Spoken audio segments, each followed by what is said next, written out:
Hello and welcome to NASA Science Live. I'm Stephanie Smith from the NASA headquarters social media team, and we are coming to you live from sunny Central California, Vandenberg Space Force Base to be precise, where hours from now, DART, that's the Double Asteroid Redirection Test, will be lifting off. There's tons of activity going on inside the NASA hangar, so come with me. We're going to take you inside. You're going to meet scientists, you're going to meet engineers, and by the way, we're taking your questions. Just go ahead and use the hashtag AskNASA. Or if the feed you're watching has a comment box, pop your questions in there. Moderators are standing by while we take you behind the scenes. Heck, we've even got the shipping container that DART came in from the Applied Physics Lab. And this is the hangar where the launch commentary will be tonight as we get ready to blast off for a date with an asteroid. You might be wondering, does that asteroid pose a threat to us now or after the test? And the short answer is no, it doesn't. In fact, there are no known asteroid threats to Earth for the next 100 years.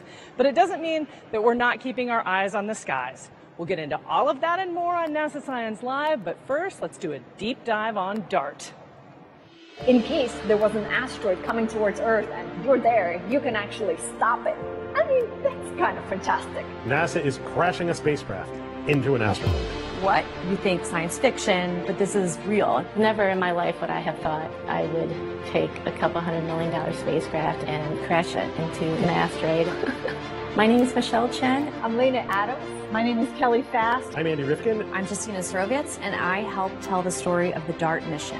I'm a planetary defender. And I study how the orbits of asteroids change after we hit them with spacecraft. My job was primarily to make sure that all the systems on the spacecraft work together. The DART mission is NASA's first test of a planetary defense technique called kinetic impactor. DART is the Double Asteroid Redirection Test. It's just a spacecraft that is going to go and smack an asteroid. The moonlet Dimorphos, which orbits the asteroid Didymos, and see if we can change its trajectory just a little bit in order to show that we can deflect incoming asteroids if we need to. DART will only be changing the period of the orbit of Dimorphos by a tiny amount.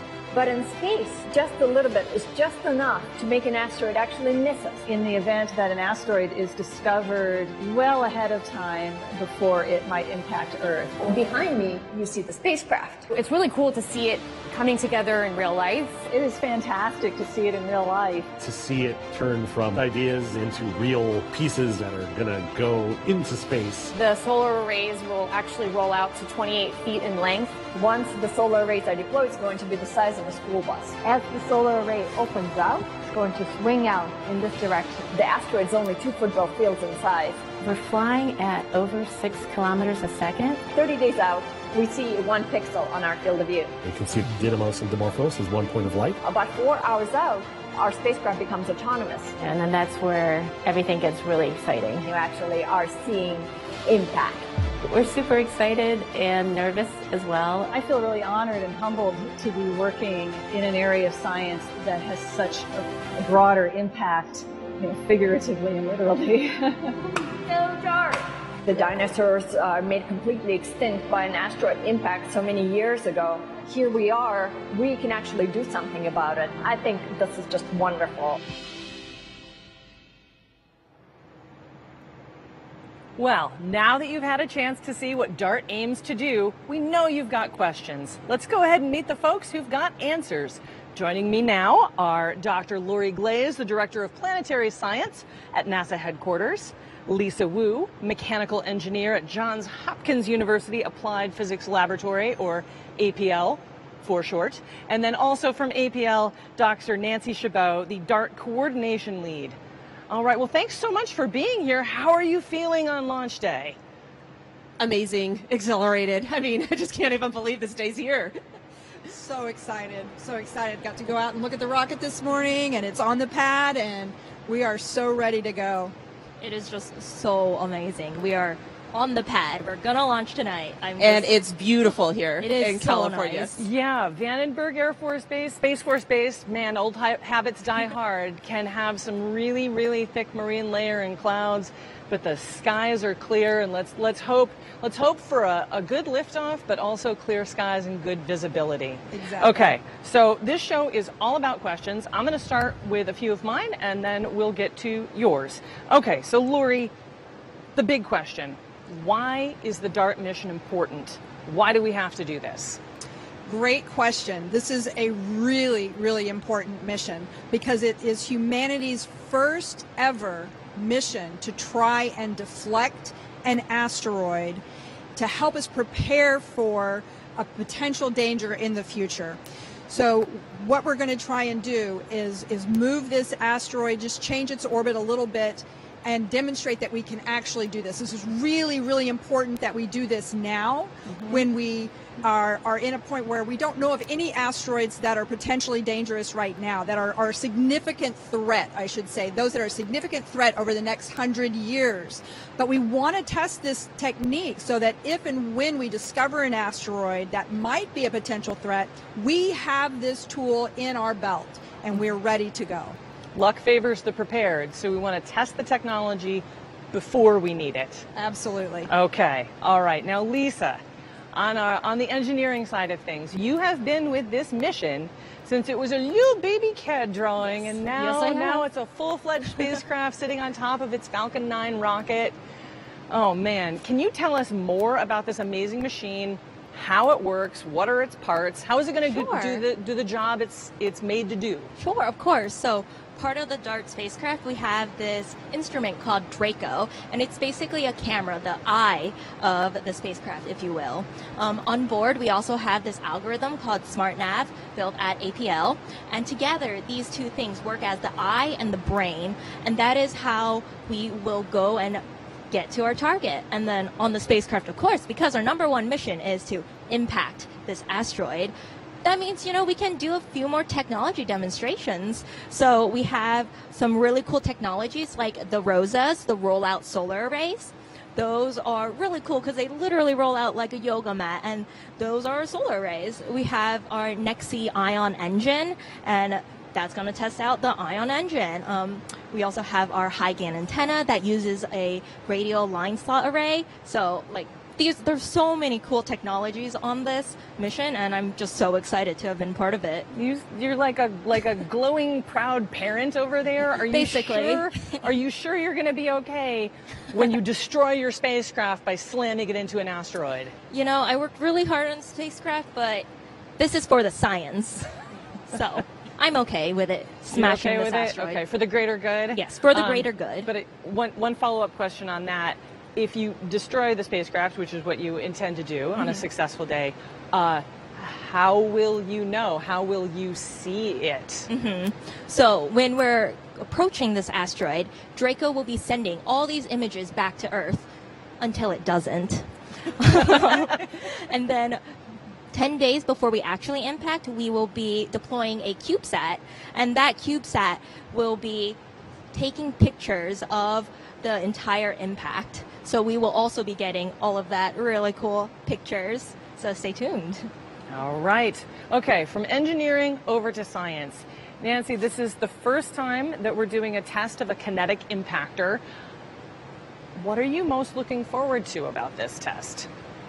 Well, I'm most looking forward to how much we actually deflect this asteroid, right? I mean, this is a test, and, these asteroids aren't a threat to the Earth like we were talking about, but we want to do this test before we need to be ready. And we're not really sure exactly how much we're going to deflect it. We know it's a double asteroid system because telescopes, there it is. Yeah, we've got a handy dandy how model handy here. Is that? Yeah, we know it's Didymos, right? Didymos is the main one. And not Didymoon, but Dimorphos. Dimorphos is the smaller one, and it goes around like clockwork every 11 hours and 55 minutes.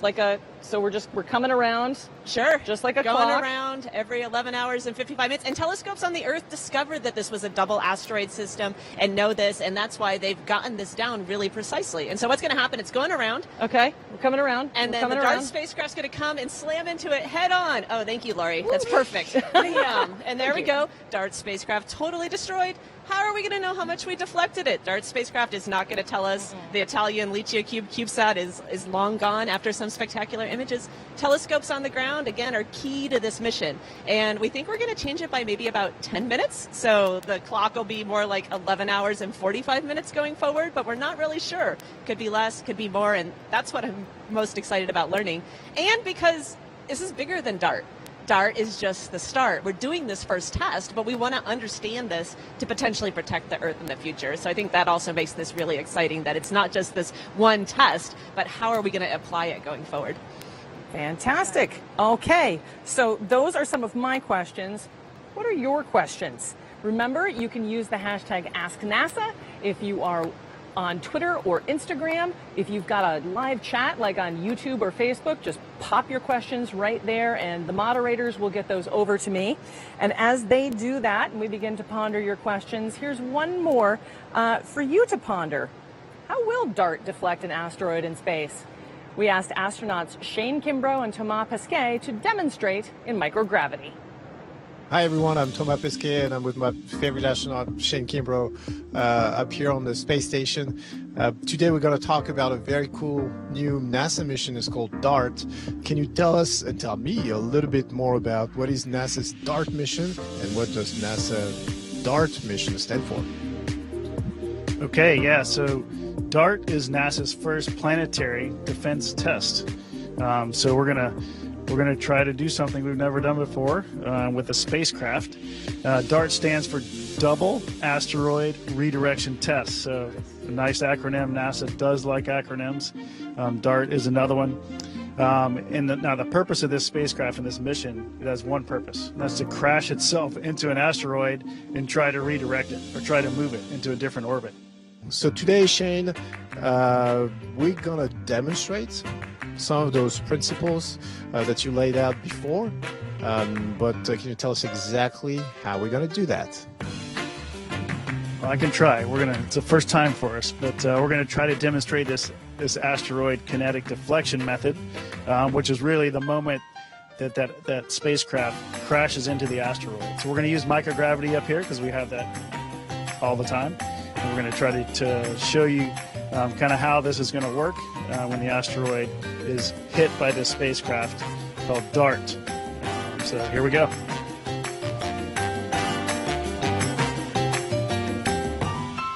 So what I'll do, Shane's going to be the asteroid, and I'm going to be the NASA DART mission. Or this CTB, more exactly, is going to be a spacecraft. I'm going to try to throw it, and we'll look at the effect of that mass coming at him and the kinetic energy transfer from the CTB to Shane. Shane will be perfectly stable. It's not an easy task. You ready? All right, here it comes.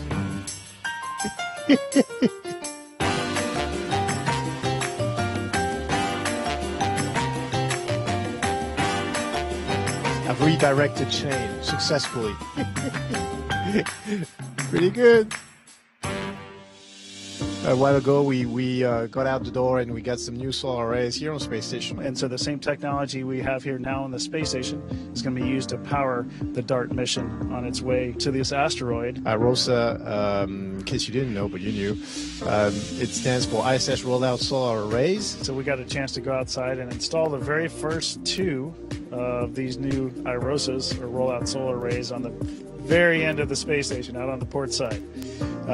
These are different because, for one, they're much lighter and smaller. To me, they look very fragile when we were picking them up and moving them, but they're rolled up. So when they launch, they're kind of rolled up into a compact cylinder, which is great for launch conditions. And then once they get up on the space station or in space for a satellite or something, they can then roll these things out to be useful. And so the same technology we have here now on the space station is going to be used to power the DART mission on its way to crashing into an asteroid. And that's the kind of successful deflection that we're looking for. Okay, we're back with Lori, Lisa, and Nancy to answer your questions. Remember, hashtag AskNASA, or just pop them right in the stream wherever you are watching. Okay, first question, and this one has lots of likes. Joseph Forbes on Facebook asks, what of the law of unintended consequences? Is it outside the realm of possibility that a nudge might change an orbit from an innocuous one to one that does put it on a collision course with Earth? Yeah, and that's a really, really important question. And it's important to understand that we chose this system here, Didymos and Dimorphos, specifically because it really provides the perfect test case for this experiment. where we have no chance of that unintended consequence. And the way I like to think about this is the little moon here, Dimorphos, if you could imagine a high school football stadium that's full of rocks, that's about the size of that little moon. So you imagine that big football stadium that's full of rocks, and then you take a refrigerator and you ram that refrigerator into that big pile of rocks. So it's going to make a little bit of a little tiny change in the speed of that little moon, but not very much, just a tiny bit. But over time, it's going to go around Didymos, and we're hoping to slow it down. Nancy can talk about that a little more, how we slow it down and it goes around. But overall, this whole system, Didymos is like a half a mile across. It's big compared to Dimorphos. So when we make this little change to Dimorphos, the overall momentum of this system is pretty much going to be the same. It will not even be detectable what we've done. So it really is exactly why we chose this kind of a binary asteroid system for this kind of experiment. That's one of the reasons why it provides such a good example that we really, it is no risk. Physically impossible. We're not going to set off a billiard ball reaction in space. Okay, so everybody rest easy. Okay, moving right along. Okay, well, maybe not Keith. Keith Taylor asks, I've heard some scientists say that if an Earth-killer asteroid was headed our way, you'd need 5 years to spot it, get to it, bombard it, giving deflected shards enough time to deviate their path and miss us. Is that true? Yeah, warning time is really what you want. And this is really why it's important to understand that planetary defense is much more than just deflecting asteroids. You need to be finding all of the asteroids. This is key to planetary defense, knowing where the asteroids are, characterizing them, tracking them, assessing, collaborating internationally, because it's a global concern. We're all on this planet together. And then mitigating, doing something about it if you need it to. And that's where DART comes into this one larger strategy. And so really you want to give yourself this warning time, because something like this is just a small nudge which adds up to a big position change over time. So the asteroid and the Earth theoretically wouldn't be on a path to hit in the future on a collision course. And this is why you need this warning time, and you have to do so much more to find the asteroids. And there's actually a lot that we need to do on that still. I guess maybe you want to pick it up there, Lori. Yeah, I do. I want to add just a little bit to that, because what Nancy said is so correct, that it's critically important that we identify the asteroids and then characterize them so we know their orbits.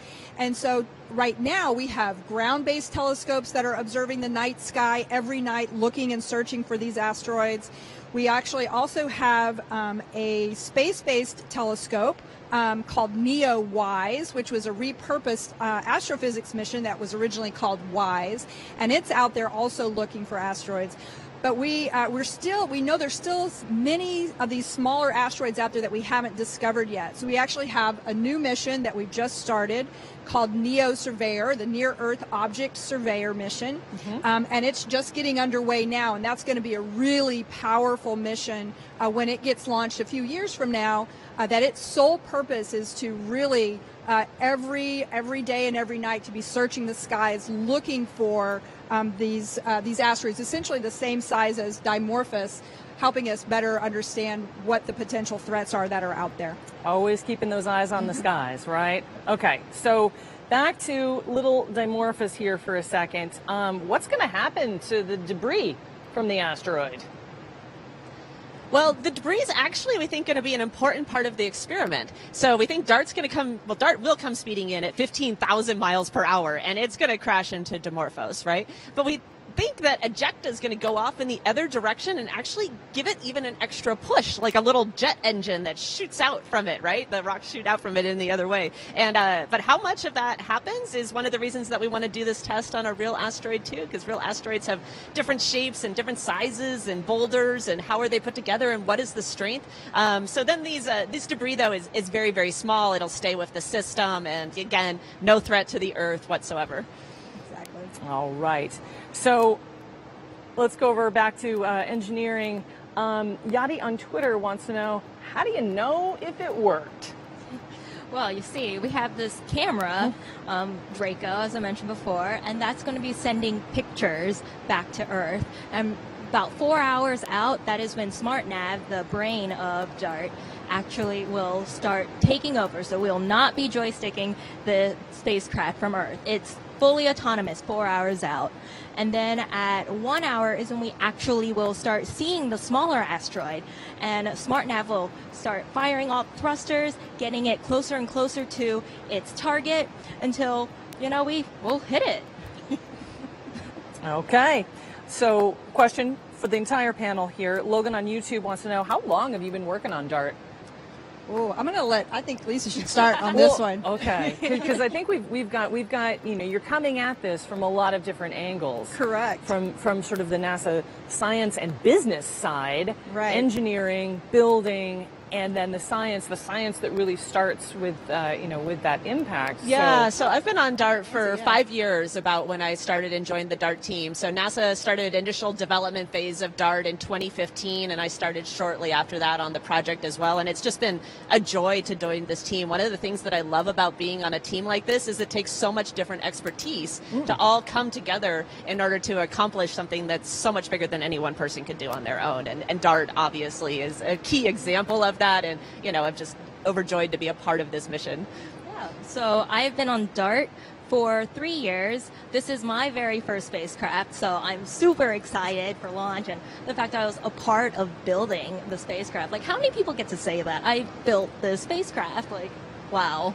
I'm just a few years out of college, so like, to everyone out there, this is so cool. No, you got your foot in the door at APL. Yes. And you did a rotation there. Yeah. That landed you. Yes. On DART. So right out of undergrad, I went to APL, and I was in a rotation program where I went to all different types of groups at the lab. One of my projects was DART, and I really liked it. So here I am 3 years later. That is so cool. That's so cool. Did you greenlight this thing? Or do we have you to thank for this mission, Lori? Well, I've been paying for this mission, yes. Thank you. Thank you very much. But so I joined NASA headquarters about 3.5 years ago. And prior to that, I was a scientist and doing my research at NASA's Goddard Space Flight Center. And of course, I knew about DART, but I was not specifically involved with DART. But when I came to headquarters in my current role, DART is a part of my overall portfolio for planetary science. And when I look across our entire portfolio, I was so excited to actually have DART be a part of this when I came in, because we have a lot of great science missions, but we only have one planetary defense mission, or we did at the time, now we have two. But at that time there was only one, and DART. And I thought, we have an amazing opportunity with this mission to tell the world about how important it is that we defend our planet and get more planetary defenders out there. And so it's been a really, really important part of what we do in planetary science. Okay, so, all right. From the personal stories back to the science, Nancy, Jake Smith, 9287 wants to know, could asteroids be the reason water came to Earth?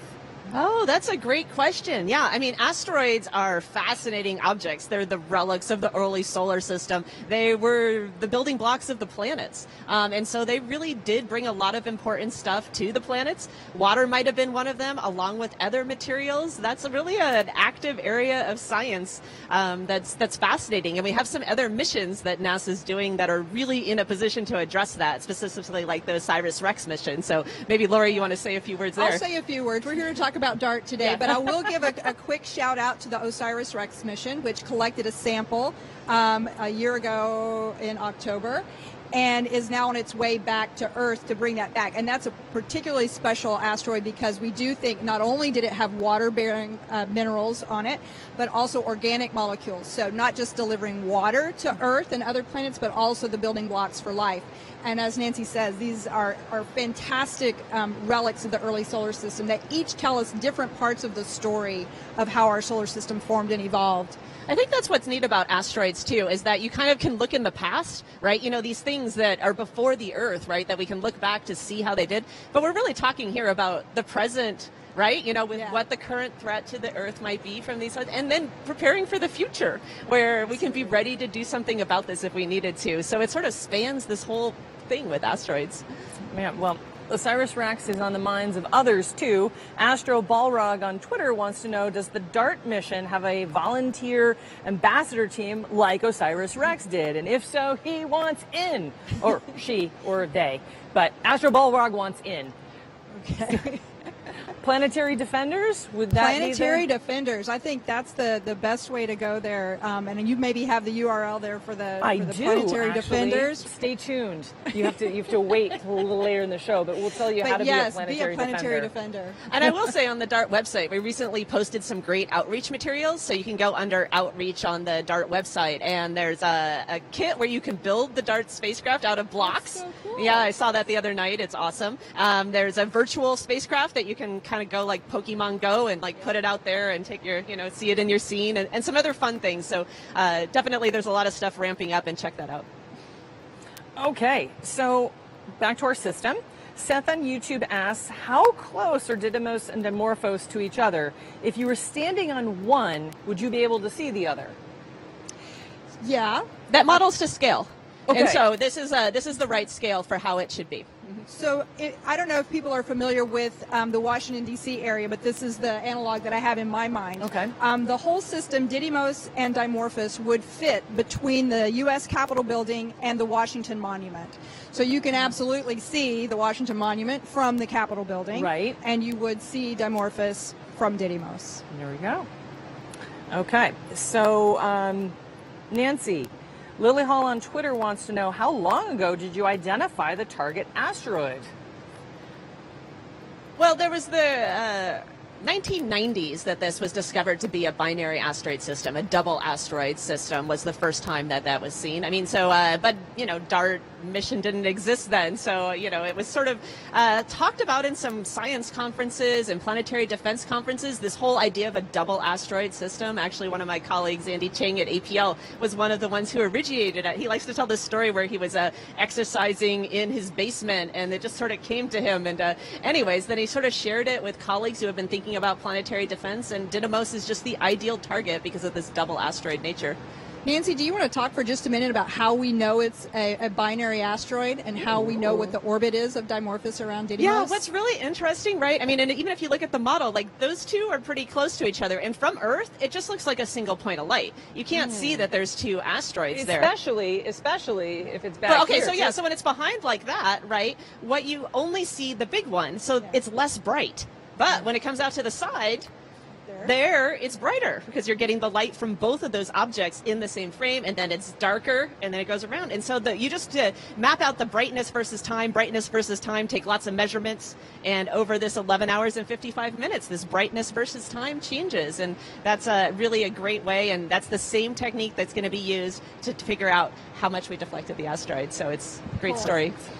Okay, we're getting lots and lots of questions about asteroids, what we know, what we don't. So we asked a NASA scientist, does NASA know about all the asteroids? Does NASA know about all the asteroids? Well, no. But the good news is we know where most of the really big ones are. They get closest to the Earth. We found more than 90% of these. That's the great news. But there are a lot more smaller pieces that are still out there that we haven't found.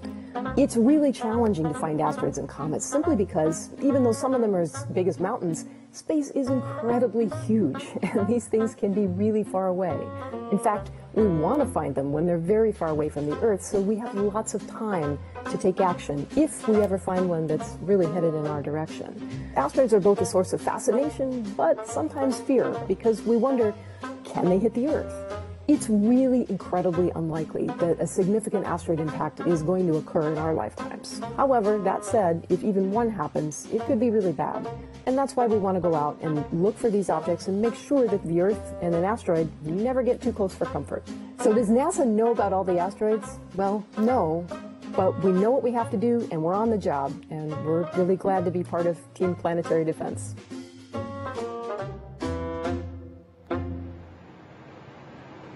So as you can see, NASA has an entire team of planetary defenders working to keep our planet safe. And we want you.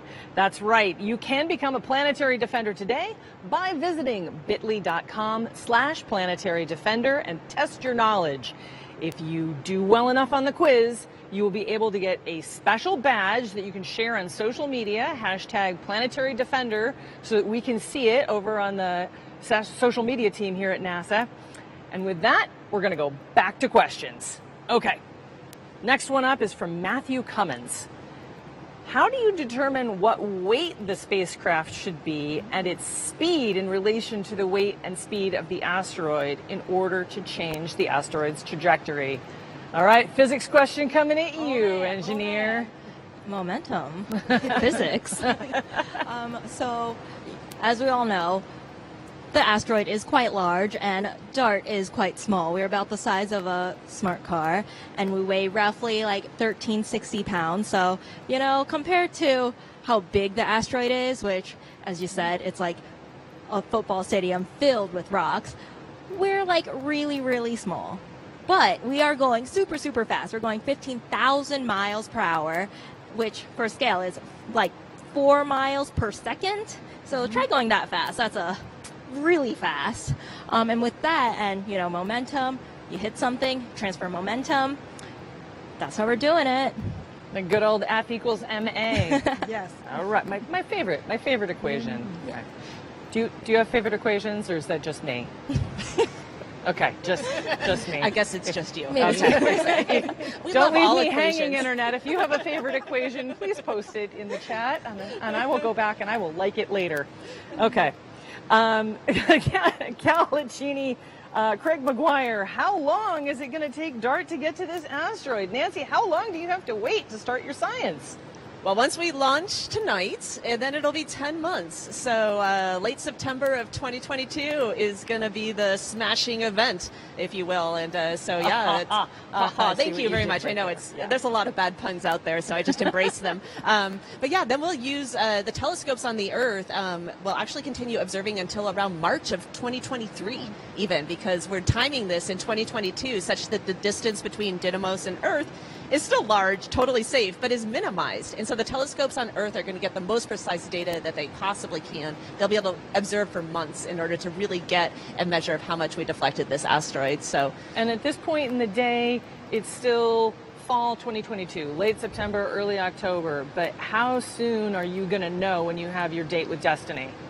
At 10:22 tonight, when we launch at 10:21, as soon as we launch, that'll set the date for DART's collision with Dimorphos. So awesome, and then we can send out a save the date so that you can all join us back. Yeah, what do you say? Do you want to do another? We'll do another live show, right? We should do another live show. For sure. Yeah, you'll be there, Lori, right? Absolutely. Okay. Slicefire on YouTube. What are your future plans? I'm going to give this one to you, Lori. What are your future plans for the use of this new technology that DART's going to give us? Great question. So the first step, of course, as Nancy has said, is that we need to assess the data. We really need to learn from this experiment. We need to learn and understand, number one, how well the SmartNav system works, how well we're able to target the asteroid and impact it. And then we need to understand how well that momentum transfer actually happens. We don't know necessarily if the rock is solid rock or whether it's just a collection of rubble, and that's going to make a difference on how effective we can transfer the momentum. So we need to really assess that data and understand how well did this technique work. We also have some other techniques that we've been studying and thinking about for asteroid deflection that we may want to think about perhaps for a future test or for comparison with how the kinetic impactor. Other than kinetic impactors? Yeah, so there's a couple other ideas that are out there that have also been explored and have been investigated. One is something called a gravity tractor. which to me sounds like science fiction, but it is actually for real, right? That you can, by adjusting the mass of an object, by maybe taking off some mass or putting some mass onto it, you can change its gravity field. And so it's possible to actually change that a little bit. Another thought that's been out there is to potentially take a nuclear device and detonate it, not detonate the asteroid. I'll make that clear. You want to detonate it near the asteroid to give it a bit of a push, a bit of a big force. And just for the record, we don't want to blow up an asteroid. Nor do we want to hire a ragtag group of drillers to go out there and place it. I think I saw that one. What? Yeah, I just want to explain, though, why you don't want to, explode an asteroid, because a lot of people say, well, I've seen it in the movies, don't you want to just explode the asteroid?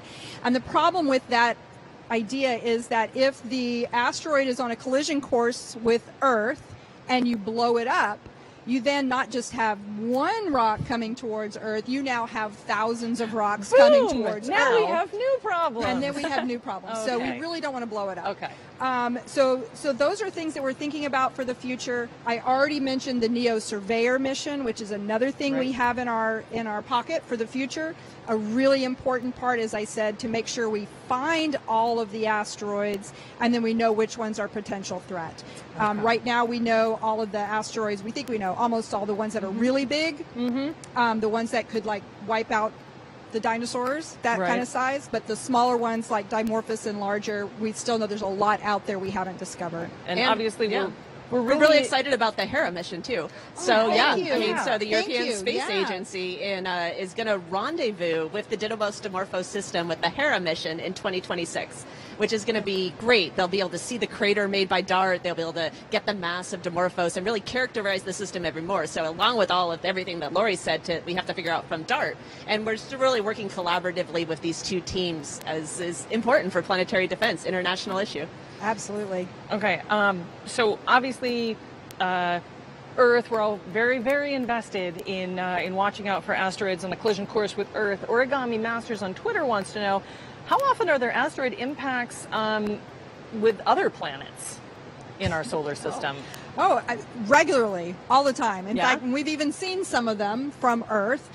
We've actually saw an asteroid, for example, that went into Jupiter's atmosphere several years back. That was kind of cool.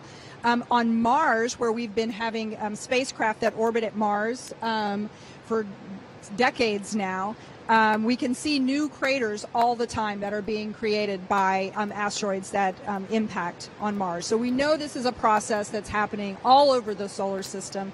At Earth, objects are entering Earth's atmosphere all the time, very small ones. We actually get reasonable sized meteorites that fall all the way to the surface and don't burn up on a regular basis. So they're pretty common out there, but hopefully, the ones that are the bigger ones are not quite as common.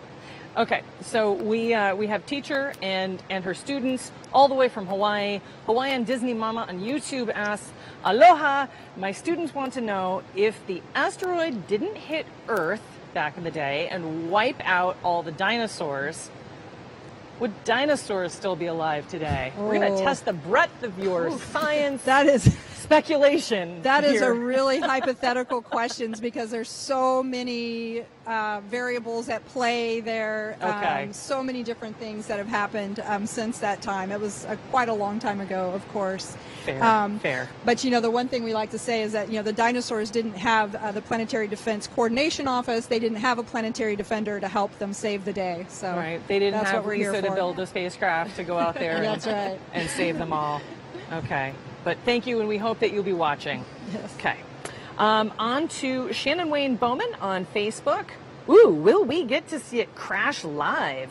And would we be able to see it with the naked eye by looking up? So the images are going to come streaming back from Draco once every second, and we will be sure to get those images back before the DART collision happens. So they'll be sent and on their way, streaming back every 1 per second, and that's going to be information that we'll have here on the Earth. The Lichia Cube images will get transmitted back a few weeks later, and it'll take them a little bit longer, so they'll capture them and store them on board and then send them back after the fact. You're not really going to be able to look up and see anything with the naked eye. Again, this is like a tiny little nudge. We're changing it it, so you're not even be able to see it on that scale model over there. So it's not going to be the sort of thing that you can look up and see, but the images coming back will be spectacular. And correct me if I'm wrong, Nancy, but I believe what the time of the impact, and Lisa, that the Didymos and Dimorphos will be about 6.5 million miles away from Earth. So it's a long way away. Very far. It's long, but it's not as long as a lot of things. It's actually pretty close in the things, but very safe. You won't be able to see it. You need some powerful telescopes to even be able to see how the brightness changes with time. Okay, so this is not something that the home astronomer is going to be able to point their telescope at and find in the night sky. No, no, that's not the plan. Okay. We've got plenty of other stuff. We'll tell you. Just stay tuned. Okay. Now, for those of you who are just joining us, again, get your questions in. Use the hashtag AskNASA. You can also pop stuff right in the stream, in the chat, wherever you are watching. And because some folks are just tuning in, we are getting a lot of some of the questions that you've handled. One that I think we have got like a public responsibility to touch on again is Donna, we hear you. Donna K. Bradshaw on Facebook wants to know, what if this puts the asteroid in a chaotic rotation that causes a horrible chain reaction and it becomes a threat to Earth? Lori? Sure. Yeah, and again, I'm happy to answer this question as many times as you ask it, because it's really an important question. And we chose this particular double asteroid system, this binary asteroid system, precisely because it does not pose a threat. There is zero risk of that kind of unintended consequence. The impact that we are going to have on the small moon, on Dimorphos, is very, very tiny. Thank you. Yes, will impact here, but that little impact is really not going to change at all. It has no chance of changing the overall system, of how fast the overall system's going or its path. So nothing will change in the whole Didymos system. It's going to stay exactly on the same trajectory where it is now, which is of no threat to Earth. It's not coming anywhere near Earth anytime in at least 100 years, and probably longer than that. Okay, so rest easy. Yeah. And enjoy the show too, right? Yeah. This is exciting. Chris Betancourt on Facebook wants to know, what kind of systems do we have in place to monitor potentially dangerous asteroids? We've talked about the ones that we know. How are we keeping our eyes on the skies? Yeah, it's a great question, and we have many ground-based telescopes that are searching the night skies every single night, looking for potentially hazardous asteroids and comets. And we also have a space-based telescope, which I think I mentioned earlier, called NEO-WISE, which is an old astrophysics telescope that we took over for planetary defense purposes. It also is out looking for asteroids, but also characterizing them. And then we have this new mission, the NEO Surveyor, Near Earth Object Surveyor mission, which we hope to launch perhaps in the next 5 years or so. That will be dedicated to searching for those new asteroids. And you do work in conjunction with the amateur astronomy community, right? Good point. Yes, we work with the amateur astronomy community, and it's a global network, right? Planetary defense is not something that's unique to the United States or any particular country. This is a global issue, and there are many space agencies and others around the world that all work together to coordinate the observations. Someone detects an asteroid and they send a signal out to everybody that says, hey, I found this asteroid, and everybody points their telescope and says, let me follow up so we can better constrain just where that asteroid, what its orbit is, and where it is, and what it looks like, and characterize it, its size. So it is really an international collaboration. And as a follow-up to that, Mark New on Facebook wants to know, what are the benefits of global creativity and global cooperation in such an important mission?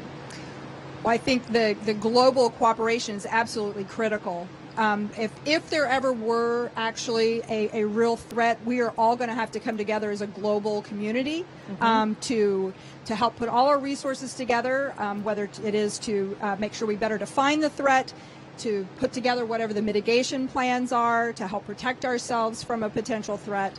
So this is an absolutely critical international cooperation. And Lennon on YouTube wants to know, is there any other country openly working on planetary defense, or is it just NASA? No, I think Nancy just mentioned a couple minutes ago the Hera mission that's being built by the European Space Agency. I mean, we've got Lichia Cube, right? Yes, so Italian Cube. Space Agency It's already international. actively contributed We're with there. already- And then, Hera from the European Space Agency. And so it really is people around the world and agencies around the world working together cooperatively for this. I mean, the database that you're referring to is all publicly available, right? I mean, you put it all into the same database. It's constantly monitored, updated, real time, and you can go check it out at the NASA website. Yeah. So to get a sense of scope, how many people have been involved in this mission? Maybe we can kind of tote it up from the different parts of NASA, even just represented by the three of you. I'll pass it over to you guys. Let's see. Yeah. What's the size of your team there? My engineering team, so mechanical engineering, we have about, I want to say like a handful, 10. But like there's so many people. We have our INT folks, our electrical folks. We have people who make our blankets, former seamstresses. We have our truck drivers who have to drive this spacecraft across the country. Like there's a lot of people. And I also want to note that like I've been working with like roughly 50% women, and that is so rare in an engineering field. So I'm so thankful to be working on a project where I have so many role models. It's super cool. Great. And Yeah, how about definitely the the team. If you have to do it, you should guess in the thousands, right? Yeah. I mean, hundreds is too low. Once you get to that the other day, I mean, like creating the DART logo, right? What you were talking about, so cool. I mean, it's just it takes people. We have an APL, right? And then there's NASA. We have scientists across the country. We have scientists actually around the world on this team. And we have a lot of different partners, and really thousands is going to be the right order of magnitude to get there. Okay. So earlier, Lisa, you talked a little bit about some of the technologies that are on DART. Tween us on the internet. Natosha on YouTube wants to know, does DART carry any explosive devices? No. I did not put any explosive devices on the spacecraft. And Lisa would know. I would know. You were one of the last people to see the spacecraft, Yes, I right? was one of the last people to see the spacecraft before we encapsulated. I know this thing inside out, so no explosives. Fantastic. Okay, on to Facebook. Marcel on Facebook asks, why crash the spacecraft and not try a soft landing and then use the engine of the spacecraft to push the asteroid? Goes back to momentum transfer, doesn't it? Mm-hmm. Yeah. Do you want to? We are hitting this asteroid really, really fast.